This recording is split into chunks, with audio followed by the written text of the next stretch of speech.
Great. Okay, so we can get started. Welcome everyone officially to the second webinar in the FAME webinar series. Today's session is titled "Strategies for Pricing Data Assets in the Era of AI." Our speakers are Jana, Peliova, and Samrat Gupta. I hope I pronounced it well. Who will shed light into data pricing. Before we get started, just a couple of housekeeping notes. As you know, we're recording the webinar, so you have access to it afterwards on our YouTube channel and on the FAME Learning Center. And of course, we will have a dedicated Q&A session at the end of the presentations. So feel free to ask any questions you may have during the session, during the chat. So without further ado, and I apologize for the delay, please join me in welcoming Jana and Samrat. Hello, everyone. I will just share my presentation with you.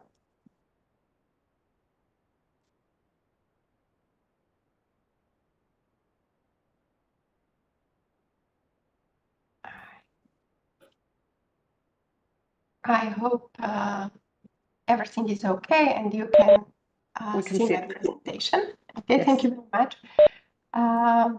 Once again, welcome everyone. Good afternoon. My name is Jana Peliova, and I am joined by Samrat Gupta, and we will try to present our collaborative effort through the FAME project funded by the European Union Research and Innovation Programe. Our goal today is to explore on how data are becoming a critical economic asset. We will speak about challenges of pricing it fairly and effectively. And later on, we will present or explain how FAME's innovative tools do address these challenges. So let's dive in. Let's start with Economics 101. Traditionally, economics do recognize three factors of production. It is land, which represents natural resources used in production, labor, which are the human effort, both physical and intellectual, put into production, and capital, which are some tools, machines, and infrastructure, which are supporting or enabling the production. But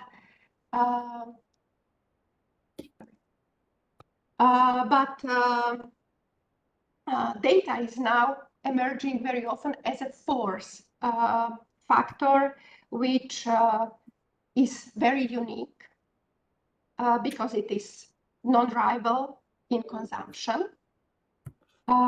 They do drive innovation, decision-making, and efficiency in modern economies. And we may say that they do fuel artificial intelligence, digital economies, and help us to be better in our decisions. Despite the great value which data assets do have, it is not easy to give it a price tag.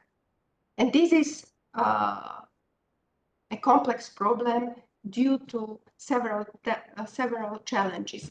Let me go through some most prominent one. First, they are intangible, which gives them very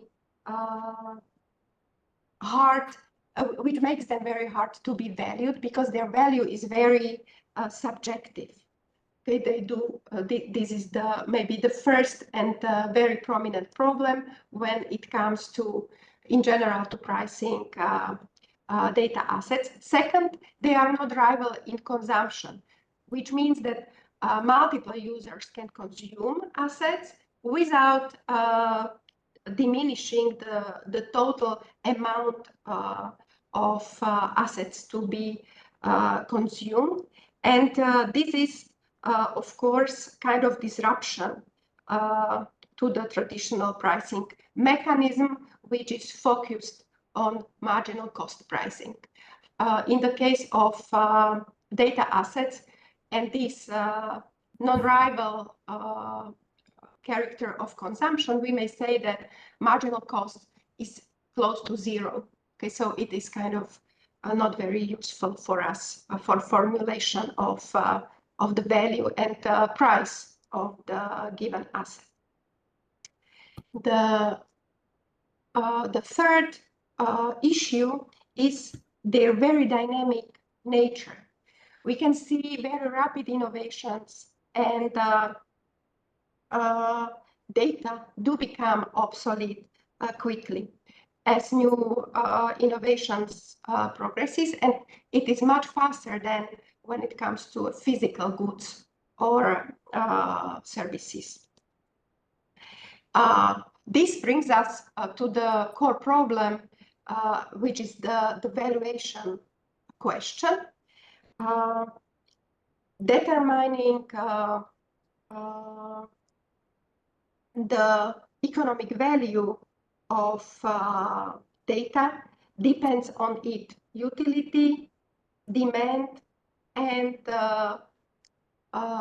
the possibility to use the data in alternative ways. Okay, and this is, because of the three previous one, kind of hard to assess. So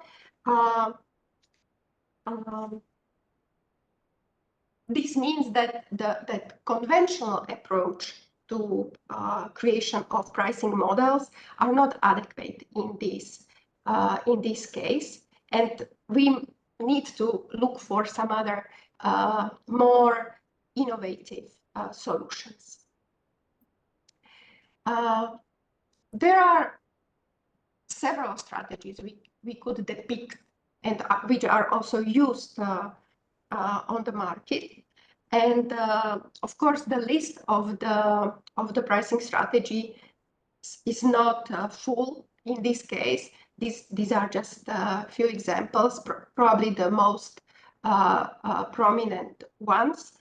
And I would like to maybe focus on one of them, which also motivate us a lot when thinking about our solution, which will Samrat describe later.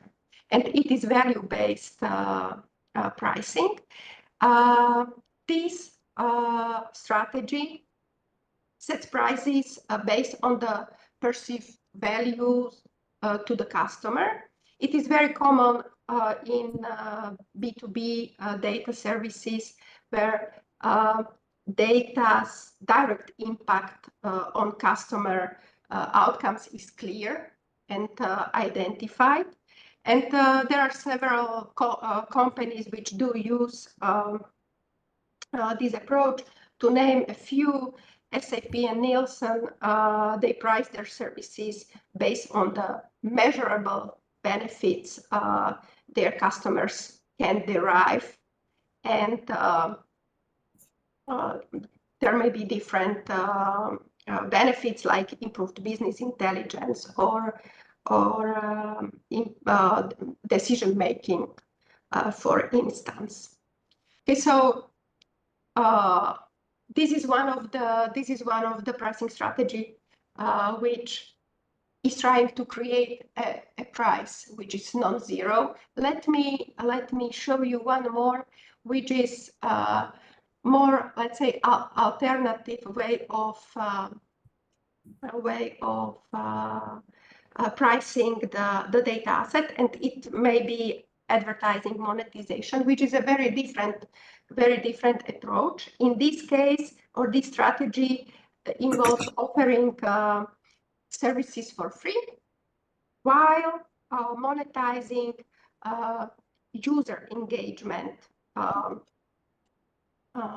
through advertisement.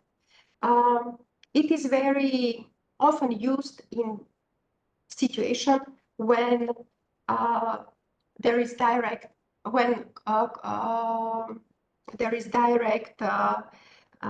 consumer-facing platforms interaction. An example may be companies like Meta, former Facebook, Google, or TikTok.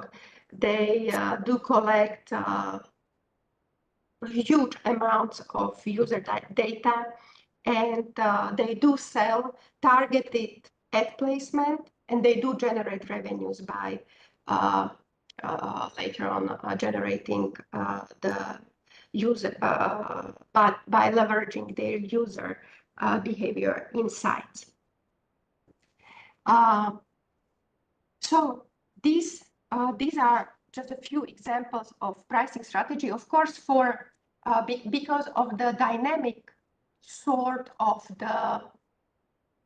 the environment we are talking about, of course, the pricing strategy need to be very carefully choose, and sometimes also combining several pricing strategies.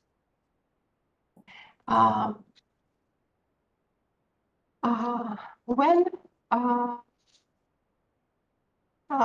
producers do have or they do decide for the price of the data assets they are offering, they may employ various business models to monetize their assets.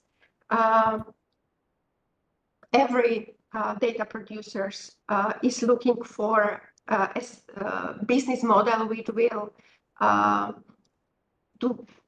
monetize their assets effectively, which will ensure the scalability, which is a very important feature, and which will be or support adaptability across markets. So let's explore three premium business models used by data producers. The first one is freemium model, which is a widely used strategy, particularly in area of software as a service environment. The basic feature of it is that limited data access is free, and this kind of attracts users to start to use the services, and all the advanced features, higher data volume or analytics capability, are gated behind the paywall. Okay, this is a model which is used by companies like Google or Meta. Google Analytics offers free access to essential analytics tools, but charges for advanced capabilities in Google Analytics. The next model I would like to mention is a subscription model. This creates a consistent revenue stream. Usually it's generated by charging users weekly, monthly, yearly, depending on the decision. This models is best in the situation when data are improved or updated continuously, and this way, it provides continuous value for subscribers.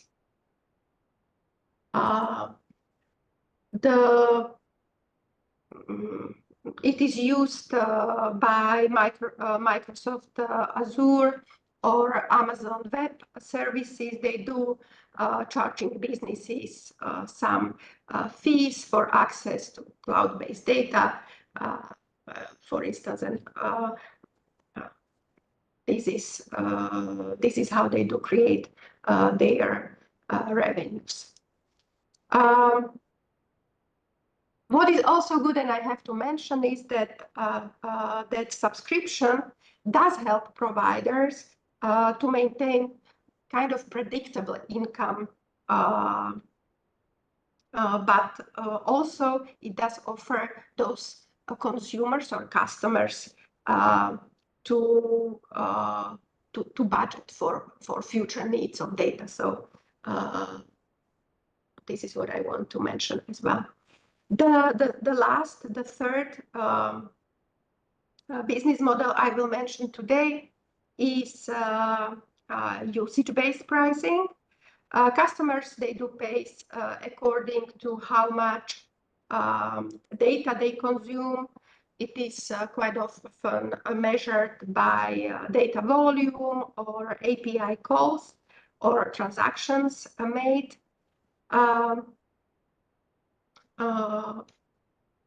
Again,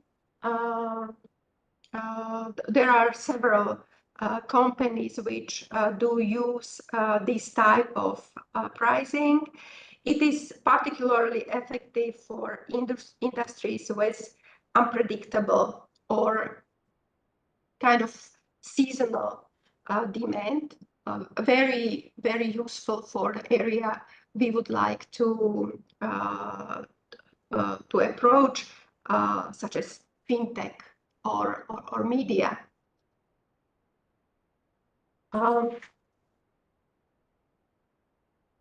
So I presented you now with kind of few suggestions how to set price, which business model to use when entering the market, and I just want to highlight that it is very important to put a lot of thought into the decision on price and business model to be involved, because of course there are situations when it can go wrong.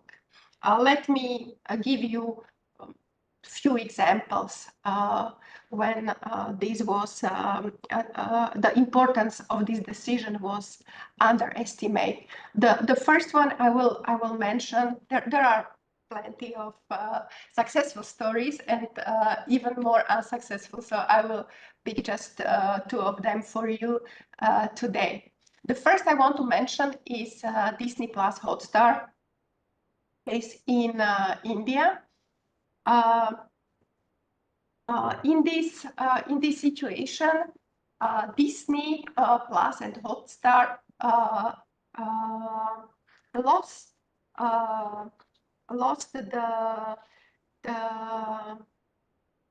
the right for streaming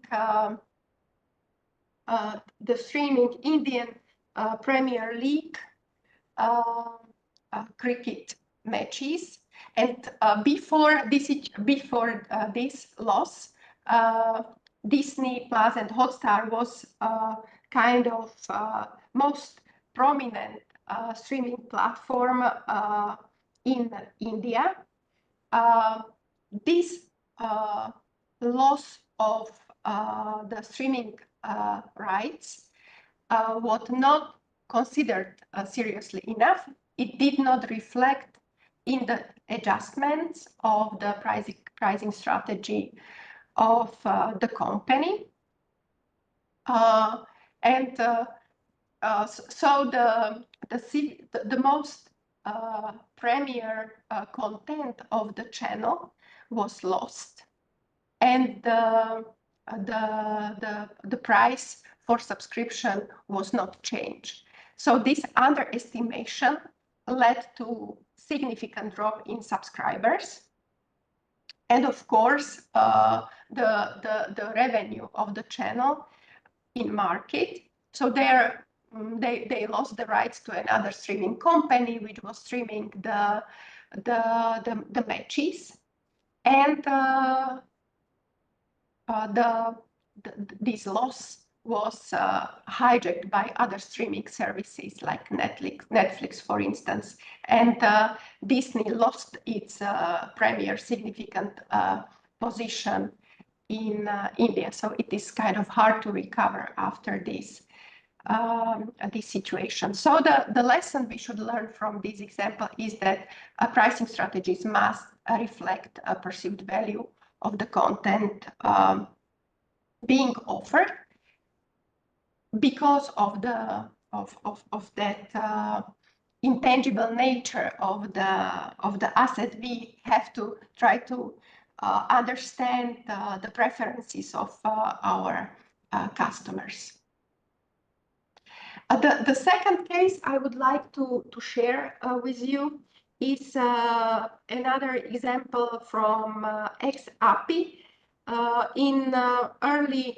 In February 2023, X suddenly decided to implement kind of steep API pricing structure from free access to some layer of data, which was highly used by developers, research institutions, and different entities for their use. They increased the subscription prices dramatically. The cheapest plan started with $100 per month, and with enterprise plans even higher pricing. What is, I guess, very sad result of this situation is that many users abandoned the platform. And of course, it created some reputational damage. But what is even more important, it is the reduction of ecosystem engagement, which was formed around this API. So what is important in this case is that when we are deciding or strategizing about the business model and price we are trying to apply, it is highly important to try to be very sensitive and forward thinking about the possible effects which it may have on the ecosystem. And now we have in our title the notion of AI. We do believe that by definition, by using artificial intelligence and in improving the strategies for pricing data assets is huge, enormous. It can process huge amounts of data and then create benefits for both sides of the market. When it comes to the buyers, it may help buyers to understand and control those data providers, whether they are getting a fair deal because they can compare similar prices of similar assets on the market. And it can also help them if the data providers are using personalized recommendation, because then it makes the very complex and overwhelming tasks easier. And especially if the personalized recommendation is based on their preferences reflected in past behavior. And this can significantly, of course, enhance the buyer's experience. On the other hand, it also creates benefits for sellers, because using market analysis, AI can assist sellers in understanding the market trends and also understand the behavior of their competitors. And this is also one point we will be focusing on in the second half of today's presentation.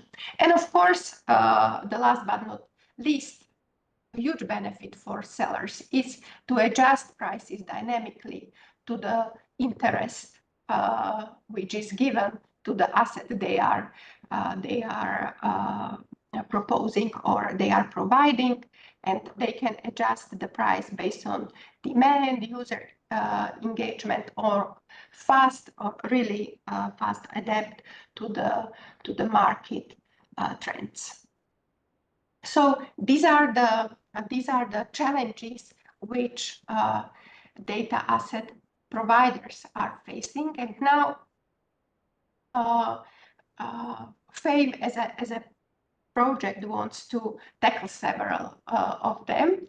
And this is done by pricing advisory tool, which is one of the key 5 pillars of innovative approach and value which FAME is proposing.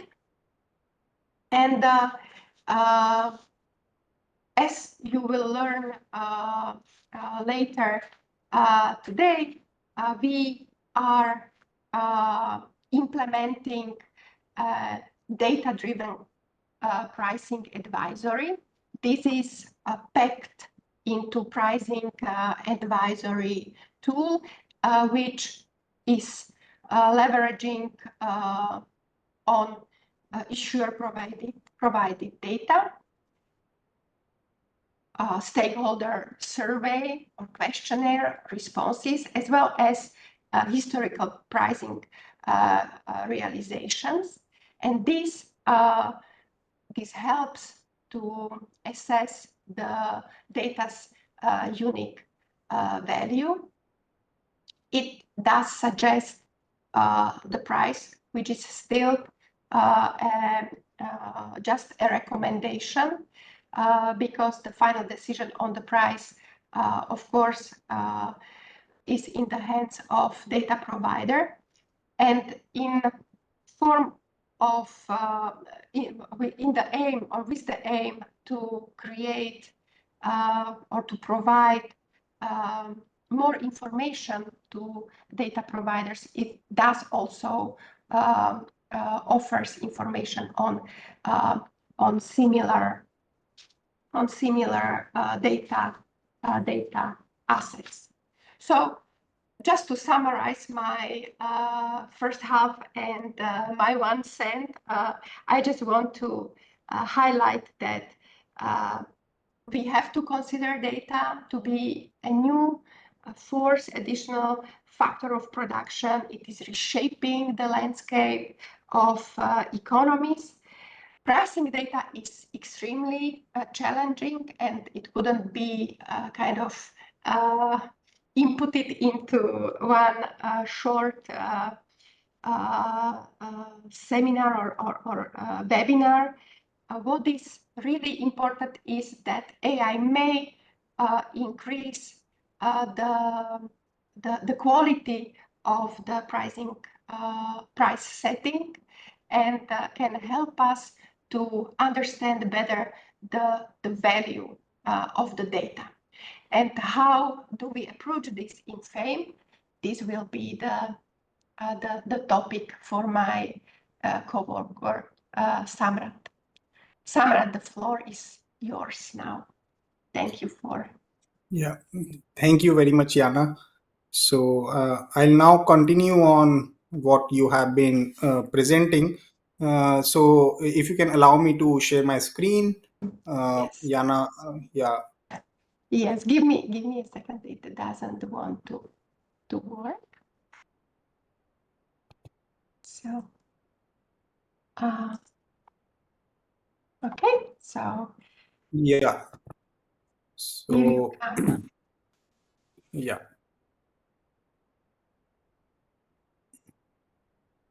So here it is. Yeah. So now, as Jana was discussing about similar data assets, similar price. So how do we operationalize it? How do we actually using AI based techniques, how data driven techniques, how do we actually make this possible? So the key principle, and I'll talk more in terms of fame, what we have been doing in fame, but the scope of this is more broad. In terms of data marketplace, a lot of innovative functionalities can be achieved based on the same principles that I am discussing in the context of fame. So data as such basically possesses or has this property of pairwise distance, right? This pairwise distance is not typically available in other goods, physical goods like a cup of coffee or something else, right? That we deal with a lot of these goods in our daily life. Data has this property of pairwise distance, which basically translates to capturing similarity between different between a pair of data assets. That can be done. So pairwise distance basically translates to how to deriving similarity between two data assets and so on, right? So this is the key principle that we are using in fame. And how we are using it, it's not like it's very challenging, and we are not this is just a step to achieve this. So I'll tell you how. Now, when we talk about data assets can have so many different characteristics, right? It can have so many different characteristics, and these characteristics, I'll talk about these characteristics in the next slide. Now, these characteristics, some of them are extrinsic, which can be captured through the owner of the data, because the owner of the data has more knowledge about what kind of data assets they are selling on such a marketplace. So the questions that the responses to questions that a data owner will be answering would be captured in the form of logical data, ordinal data. Logical means yes or no, 0 or 1. Ordinal would be in the form of a Likert scale, right? Somewhere between say 0 to 5, 1 to 5, or 1 to 7. And some of these characteristics can be captured through numeric responses. I'll give you some examples of it. And then there could be categorical responses, for example, high, medium, low. So these are extrinsic characteristics which a data owner can answer in the form of a questionnaire. There are some non-extrinsic characteristics of data as well. For example, data distribution, and statisticians would know better. There are distributions in data like normal distribution, Poisson, power law degree distribution, and so on. So different kind of distributions are there. Some kind of similarity or distance between data assets can also be derived using these distributions. How similar are they in terms of distribution? Then there is textual data associated with data assets. For example, what is the title of the data asset? What is the description of the data asset? Now, these are also some of the this textual description of a data asset actually captures a lot of information about what kind of data asset it is, and what is the what kind of activities it can be used for. And then there are some intrinsic characteristics of data assets which are very important for machine learning tasks. For example, separation of classes in a data asset. For example, if we are using a data, we want to use a data for machine learning classification, then the classes should be distinct. They should not be overlapping, right? So class separability or other aspects of it are feature overlap. How much do these different features that are there in the data, they overlap with each other? So all these things are non-extrinsic properties of data asset, and a similarity can be derived, or distance can be derived based on these extrinsic and non-extrinsic characteristics. Now, in fame, in the context of fame, we are using these extrinsic characteristics. These are extrinsic characteristics that we are using for fame. And these are related to quality of data, accuracy, validity, completeness. They are related to cost in terms of the collection of data, how much resources were used in collection of data, in storage of data.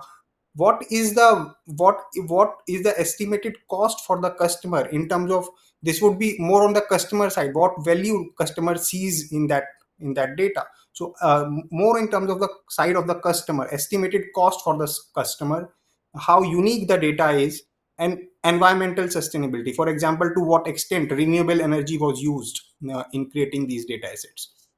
So when we talk about quality of data, we are asking these kind of questions to the data owner. When data owner or data seller comes to the fame platform to publish or sell the data, the data owner will be required to answer these kind of questions. How credible is the source of the asset? Has these data been validated against independent sources or standards, and so on. And as you can see, they could be on Likert scale, they could be logical, yes or no, or they could be numeric. How many information point does the asset contain? So this would be numeric, right? Similarly, in terms of cost of data collection, data storage, etc., these questions are being asked. Is it necessary to use additional software to manage, read, or update data? Which would be a logical answer, yes or no. And how many resources were required to assemble and prepare the asset, right? So this would have a numeric response. Now, cost on the side of the customer. What is the estimated cost for the customer? This is also a very important parameter when we have to consider the pricing of the data asset or benchmark the price of a data asset, right? So, how suitable are data in the asset for wide range of analysis? So, if it is suitable for uh, different kind of purposes, it would be more valuable, right? Will the information in the asset regularly updated? Uh, if it is updated, it's more valuable for the customer, right? Otherwise, if it is old information, not that much of, it doesn't provide that much of value to the customer. So uh, uniqueness, if there are copyrights or not, are there copyrights related to the data asset, yes or no? How unique is the data asset? Unique in terms of Likert scale, right? This data owner would know better because he knows from where the data originated and so on. Now, environmental sustainability, to what extent renewable energy was used, right? For example, in today's era, higher levels of infrastructure redundancy are used at IT level, which are leading to best practices in data centers, right? So solar energy is being used in these data centers and so on. So to what extent renewable energy was used in the process of asset creation? So these are the questions that will be answered while publishing a data asset on the fame platform. And using these questions, right, using these questions, and now these are only extrinsic, right? We are also using the text data, we are also using the text data associated with data assets, which I'll tell in a while. So but uh, uh, coming to the notion of pairwise distance, which basically translates to capturing similarity, right, between two data assets, is has been used in the field of information retrieval for different kind of tasks, right?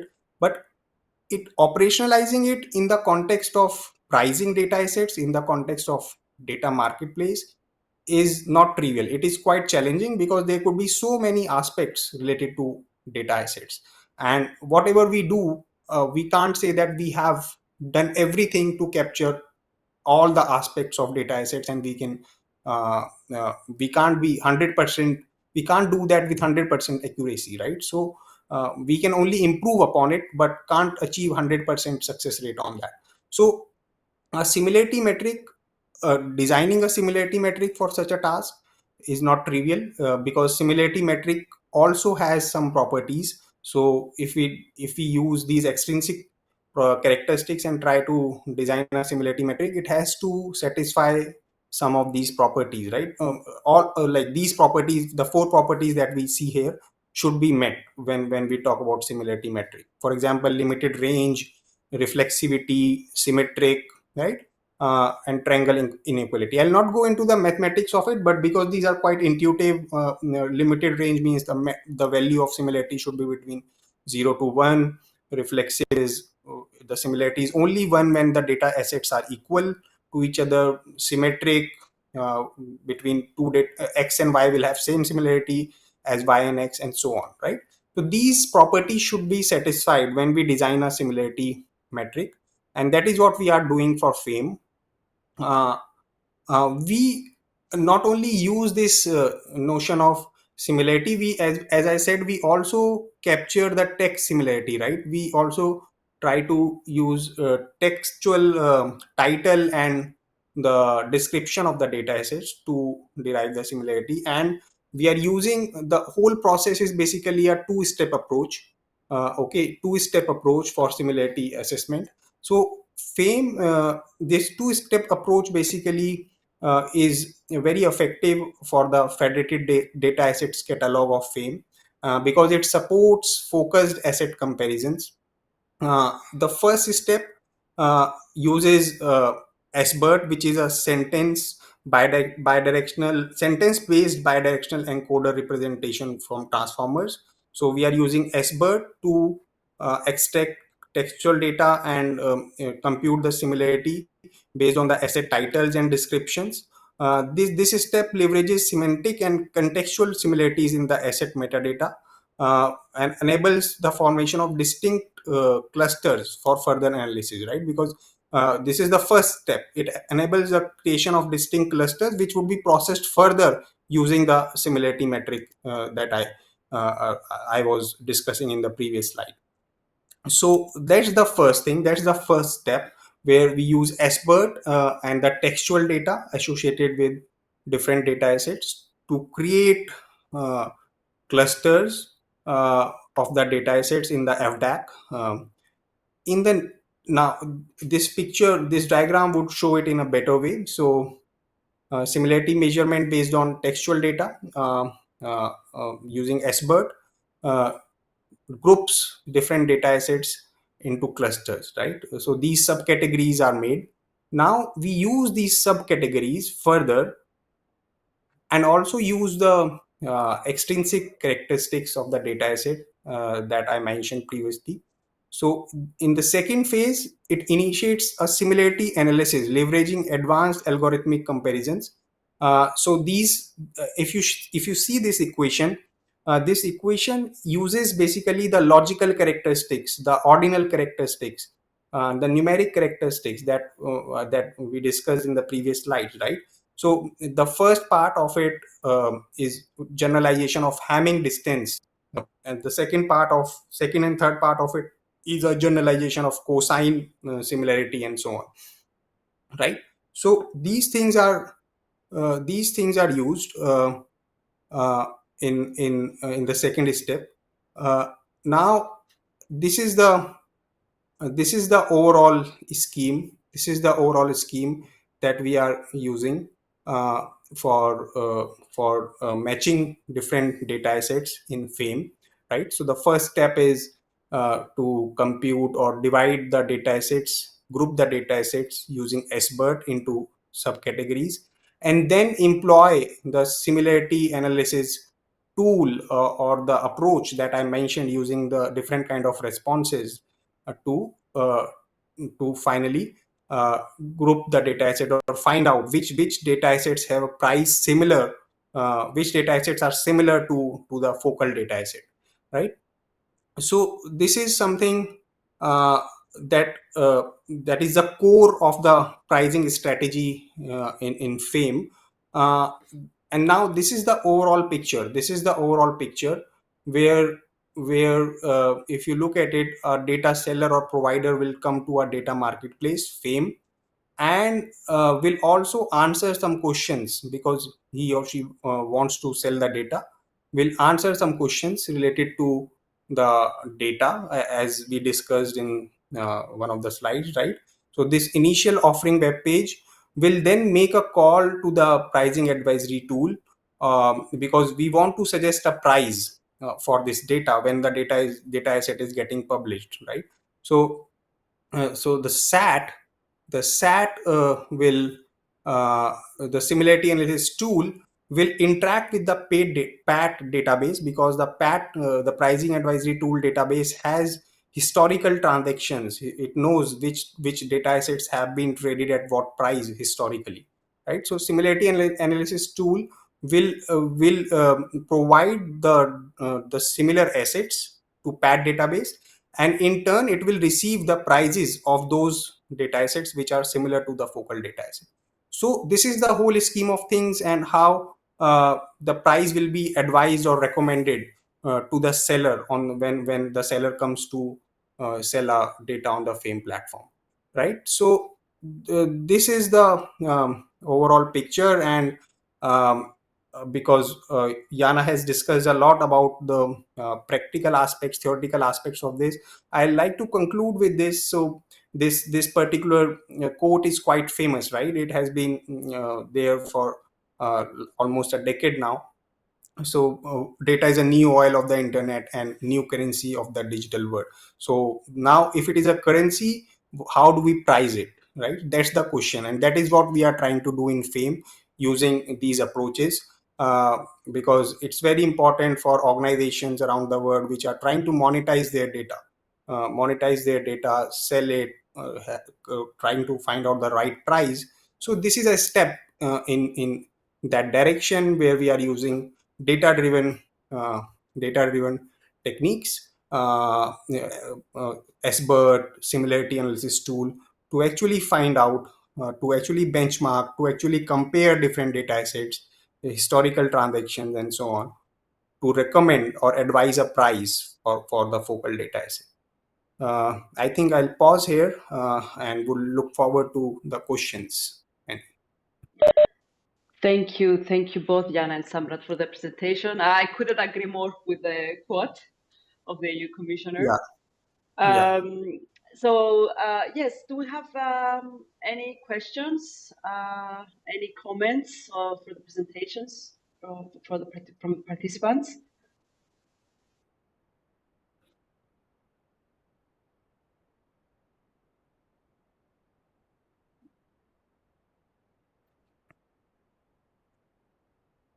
Let's see.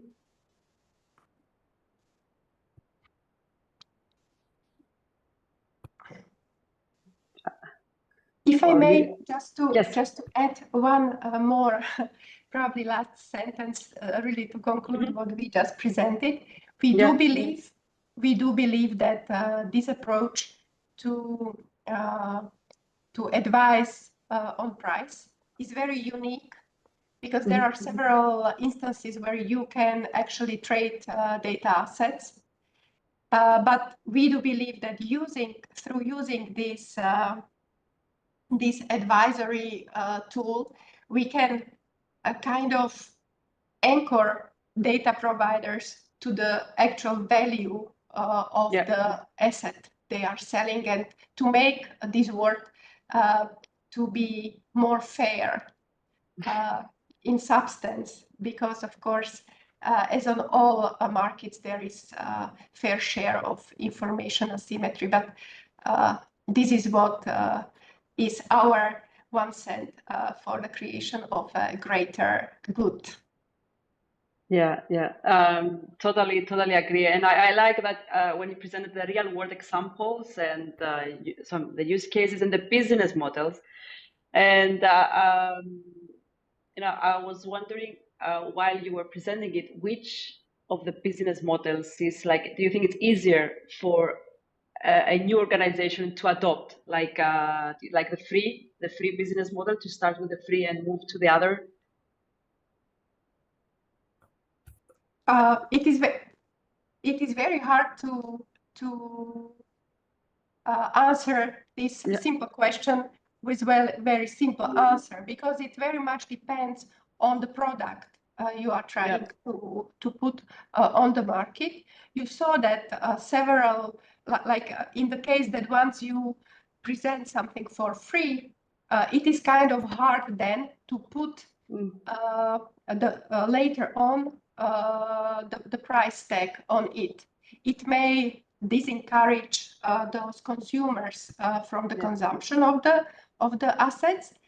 At the same time, when entering the market, it needs a lot of strategical decision about the sequencing of additional services you are adding to your product.